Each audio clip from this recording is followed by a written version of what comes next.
Right, I welcome you all here to Basingstoke, our relaunch of the town, if you like, Basingstoke BNP. As some of you may well know or may not know, the John Tyndall's wife Valerie, our founder leader of the BNP, she died earlier on in the week, and so we'd like to stand with a minute's silence for the lady. Yeah, let's stand for it.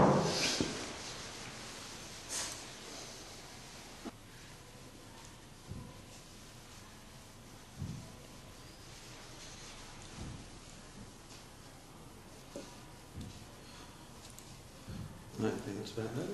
Yep. Okay, thank you very much for that. Hello, I'm Ray Dobing. Some of you must know me, some of you don't. And you can stop that when I know what you like. Alright, okay, so we've got Peter Phillips here and Richard Evans, as most of you know. Just a quick talk about how things are going within the party and everything. We'll have a question time later, and we'll stop for so we can eat the rest of the buffet before that goes off. Briefly, Peter will speak first. He was our Windsor candidate at the last general election. I was born in Windsor, so glad to see someone's there to represent me, even though I weren't there. So I'll hand over to Peter Phillips.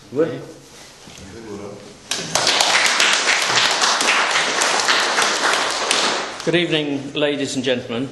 With all the ructions that are going on in the party, I'm not allowed to refer to them, but we all know what they are. I think we need to remind ourselves what we're here for, what the BNP is here for, and why we're so desperately needed as a coherent party. And I'm just going to deal at the sort of issues that Lib, Lab and Con will not address, in addition to immigration, which I needn't talk about now. So I'm just going to talk about two issues: the economy, because we all know how bad that is, and the housing crisis, because there is a housing crisis. So I'm going to start off with the housing situation. Now, not long ago, about 3 or 4 weeks ago, there were two news items on housing. The first was a report by Shelter, the charity, the homeless charity, which gave us some quite interesting information, that 1 in 5 18 to 38-year-olds are still living with their parents because they can no longer afford to buy a place, start a home, or even rent now. And certainly the average income now, the average house price, is 7 times the average income. Well, that is completely unaffordable at any interest rate. And that's why people are having to stay with their parents. It means that if they're a couple, married or living together, they're delaying having children. It's also creating relationship problems. Obviously, if you're having to live with your in-laws, it's hardly an ideal situation. And given the demand for housing that we have now, and we all know why that is, what the main reason for it is, we should be building 200,000 houses a year. That's actually one house every 2.5 minutes. That's to deal with the demand that we've got out there now for housing. It's so bad. And yet last year there were only 100,000 built. Apparently, apart from wartime situations when obviously you can't build, that is the smallest house building programme we've had since the First World War, and yet we have, this tremendous demand. There's also, this report also pointed out that there are now 5 million people on the social housing waiting list. But what this Shelter report didn't tell you, but we know, is that 1 in 12 tenants of social housing are actually immigrants. So, that can hardly help the situation, can it? And then there's also millions of people living in overcrowded and substandard accommodation. And I'm an architect, by the way. I've known for a long time that space standards of British homes are much smaller than most other countries, even those that are densely populated on the continent. In fact, it's 1/3 of the space standards of the average Australian home. So we're living in rabbit hutches already, and they're getting smaller and smaller simply because of economics situation. So that was one report that came out that week. It's in the same week the Financial Services Authority released the fact that 300,000 people had converted from repayment mortgages to interest-only mortgages so that their monthly premiums came down. But of course that means you're never paying off the capital. You never own, it's like renting a house really, isn't it?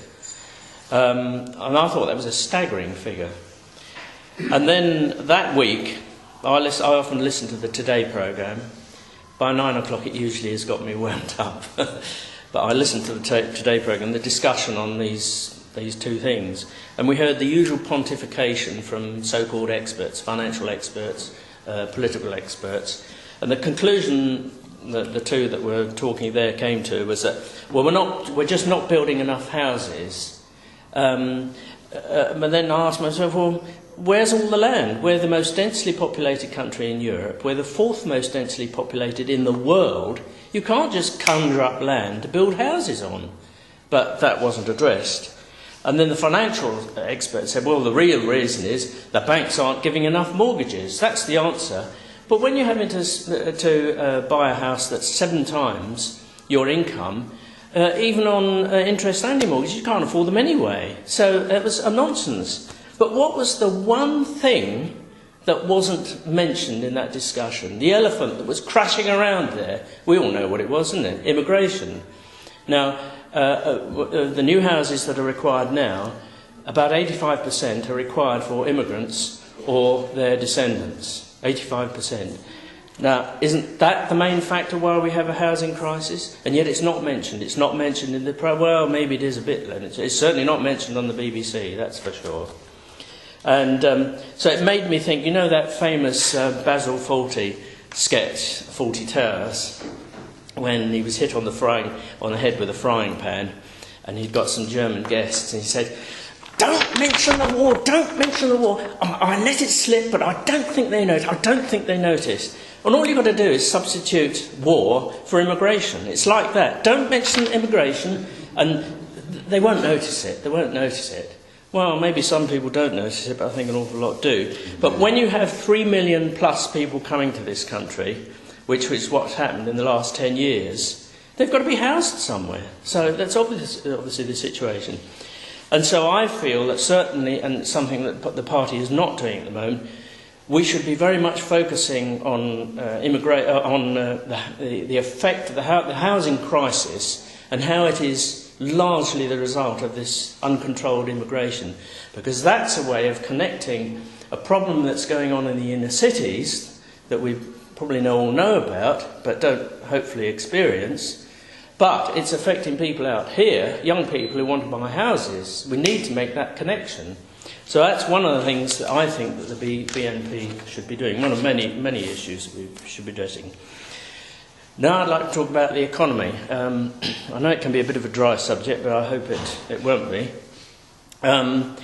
We all know the economy is an absolute state, and I think there's a lot of confusion about some of the terminology that's used. So I just want to briefly explain the difference between deficit, national debt, and GDP, gross domestic product.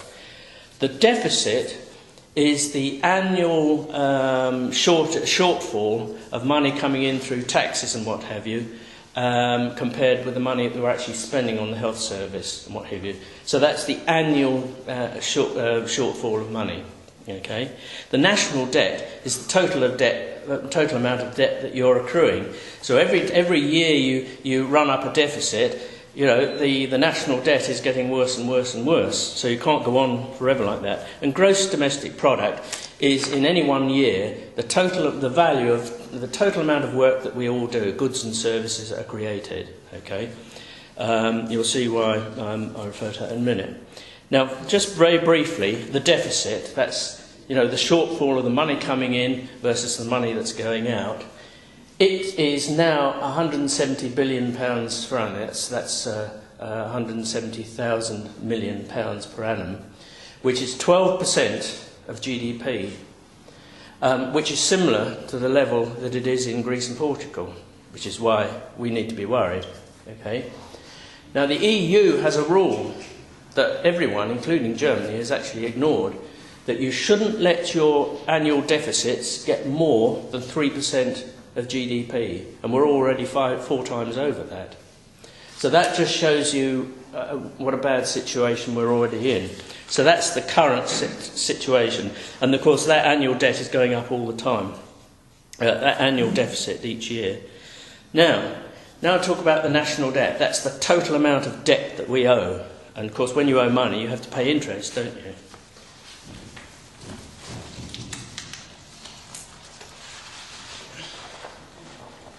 Right.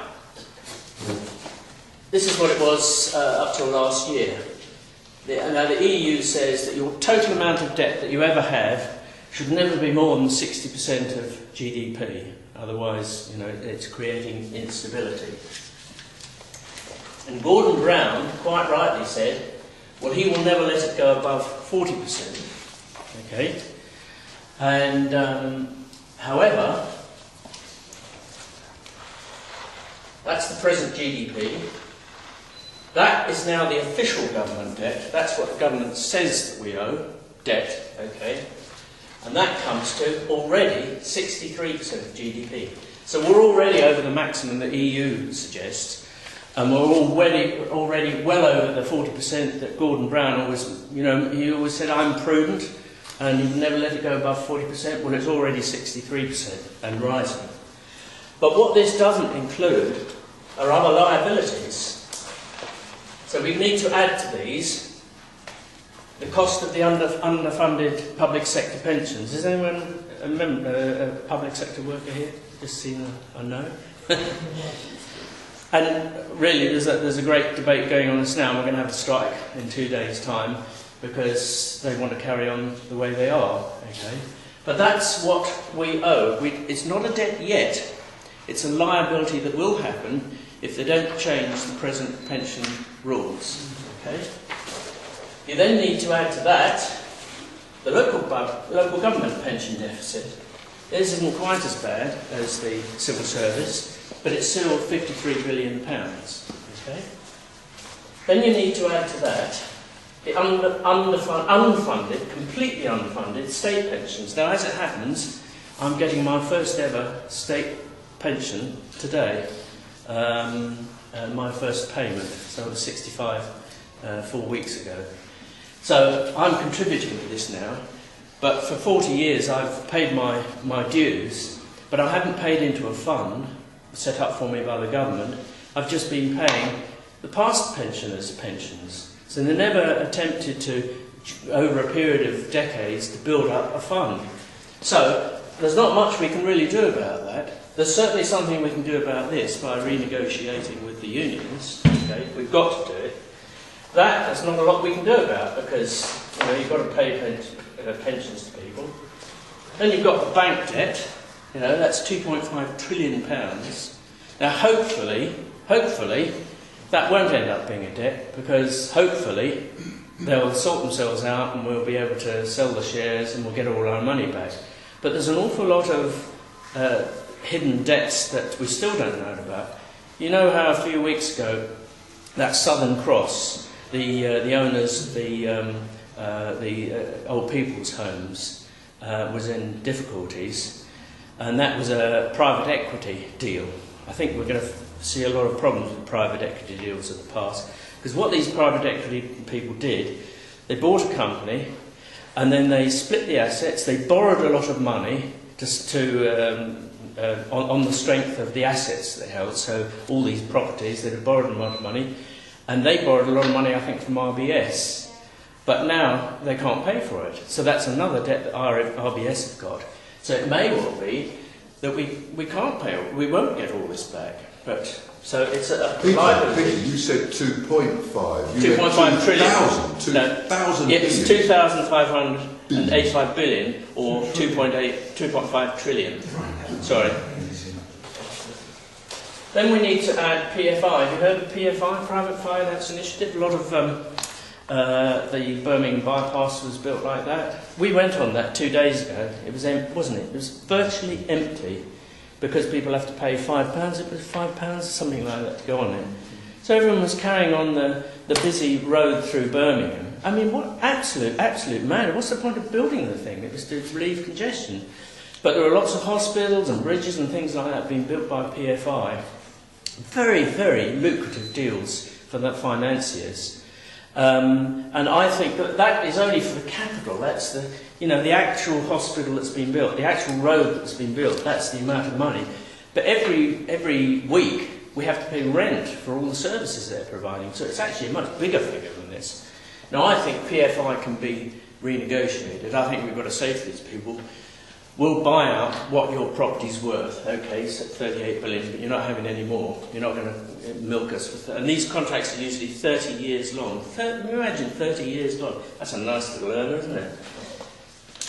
Then we've got Network Rail. That's to debt of 23 billion, okay, and rising. About 2.5 billion a year.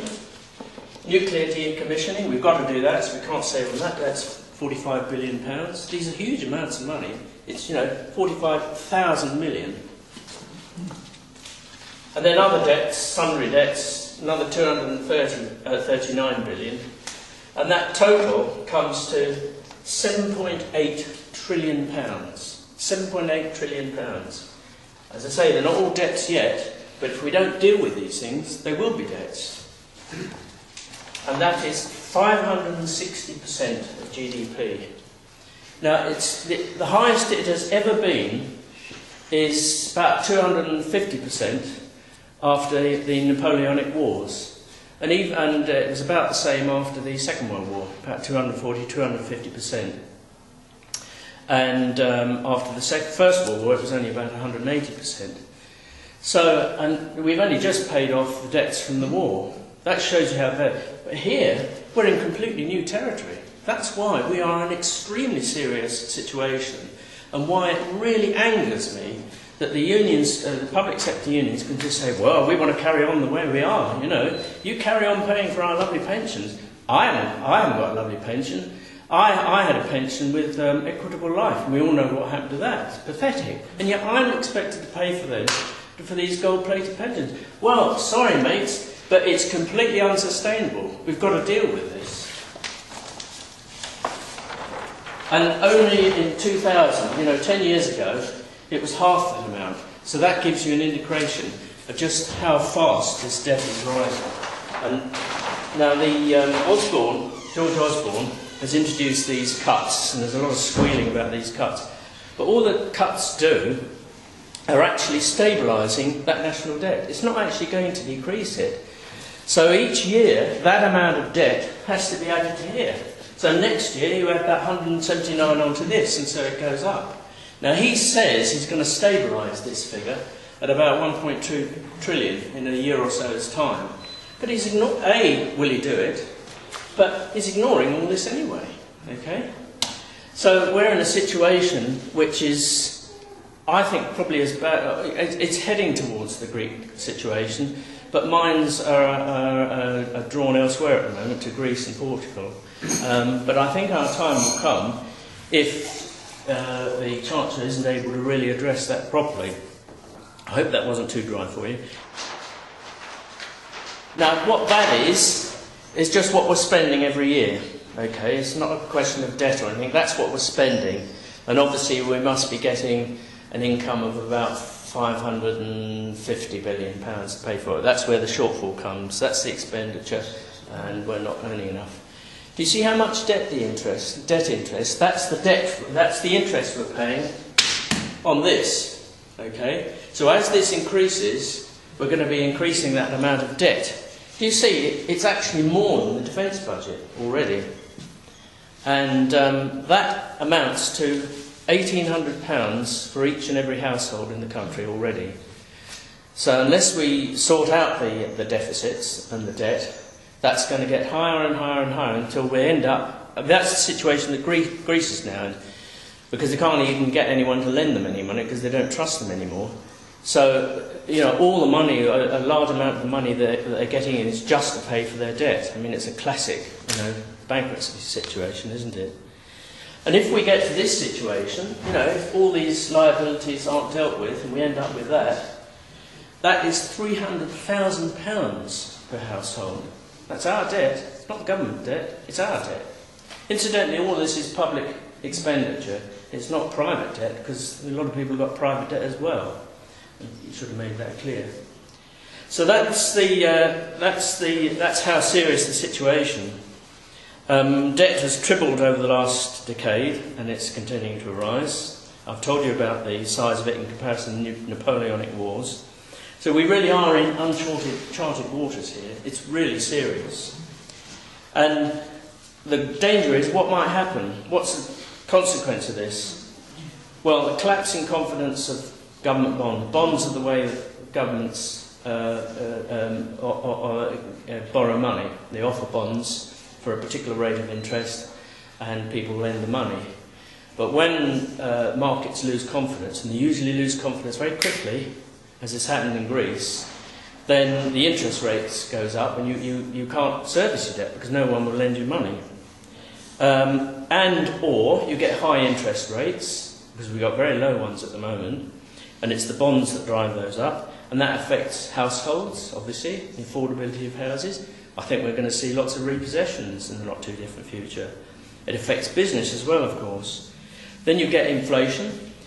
The Bank of England, I'm sure you've all heard, they've been flooding the market with quantitative easing. Lovely euphemism, that, isn't it? But what it really means is they're printing money.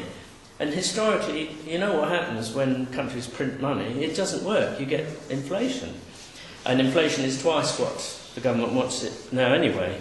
So I think they're probably going to have to increase the interest rates to stop that. You can get currency collapse. Well, the pound has declined 25% in the last 2 or 3 years, which is actually a good thing, because it was always overvalued. Because the economy was run for the interest of the finance industry, for whom a high-value pound is worthwhile, it's the last thing you want for our manufacturing industry, which has been decimated, absolutely decimated. Not just over Labour, but really going back several decades, so you can blame the Tories for that as well. And then probably the most serious thing for us personally is that apparently 40% of these government bonds to service that debt are held by insurance companies and pension funds. Our pension, if you've got a private pension, 40% of those bonds are money that you have lent them. And then the other 35% are foreign investors. And we all know who they are now, don't we? The Chinese and what have you. So, action. Well, there are lots of things that need to be done that aren't just financial in this country. I think dealing with the manufacturing decline, we've got to reverse that. It's probably the most important thing. And even people like Vince Cable are now finally recognising that, but, decades after they should have done. But the main thing is this public sector pensions unfunded. That has got to be addressed. It needs to be brought down to zero. So either they've got to pay more, or they're going to get less, or whatever. But that has got to be made to zero, because otherwise all of us are going to have to pay for it in the end. That's probably the main thing. Another thing we do, we've had a bit of a slash and burn of quangos, haven't we? So we've been told. Well, I think there's quite a few more quangos that need cutting, and I can tell you my number one on the list. I bet it's yours as well, and it's the Equalities Commission. Do you know they spend £100 million of our money every year? So that's 0.1 of a billion, isn't it? Is that right? Yeah, that's right. So we can make a start there. And I can tell you this, if I was king then, when I'm king then, Mr Phillips, my namesake, will not be getting a pension. I'll even pass an Act of Parliament to say that that man and all the fellow travellers that have caused such social mayhem, they won't get a pension. Right? As well as losing their job, of course. They can actually do... That man actually has mainly done Quango-type jobs. You find a lot of these key chairmen and chair ladies of Quangos, that's been their whole life. They've been in local government, they've moved to one Quango to another, getting pay rises all the time, getting increases in their final salary pensions all the time. Okay? So we can cut that out. We need to cut out consumption, so that's on the expenditure thing. But in my view, what we mustn't do is cut out capital investment, particularly on infrastructure. Our infrastructure in this country is just diabolical, and I would say in particular the railways certainly need it, but more so the roads are in a far worse state. We need to spend much, much more on our infrastructure. At least that sort of money, even if we have to borrow to do those sort of things, we get a return from it. But if you just borrow to give more benefits away, you never get that money back. So that's not a good investment, you know. So we need to do that. And as I say, we need to renegotiate these PFI deals because they're an absolute rip-off. So in summary, I say that I hope to have another opportunity, not necessarily here but somewhere else, to actually go into a bit more detail about the things I think we need to do in this country, not just financial, in fact, non-financial things. And also, I'm afraid, I think we need to address a few home truths. You know, there's lots of things that we've done to ourselves as a culture that have actually made things worse, and I'd like to talk about those later on, not here. So my view is that we definitely need, BNP urgently needs some campaigns on these particular issues. People need to get to know about them.